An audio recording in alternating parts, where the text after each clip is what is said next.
My name is Jerry Cohen. I'm a neutral with JAMS, doing mediation, arbitration, neutral evaluation, and compliance monitoring.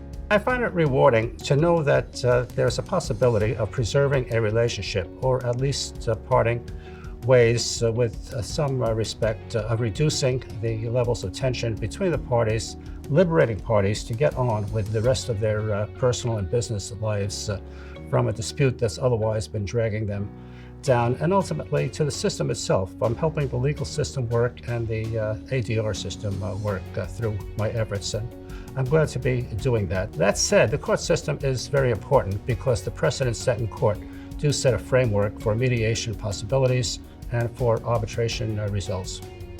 The most successful approaches that I have found involve getting to the real issues. Often, but the issues at the beginning of a case are not the real issues driving it in mediation.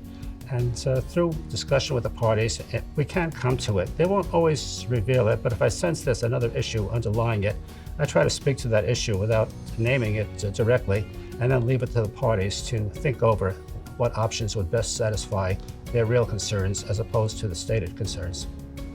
I have been gratified to see how often a situation can turn around, and sometimes it takes persistence beyond the mediation day itself. I empathize, but I make clear to both parties that I'm not on either side. I can listen respectfully, try to reframe what they are saying in another light, but in the end, mediation and arbitration are shaped by the parties, more so in mediation than arbitration, and that is a strength rather than a weakness of the system.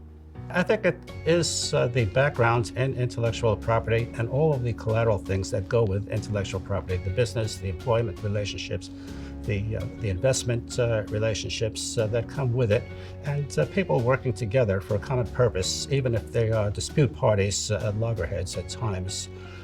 And that we are able to what's called bring peace into the room.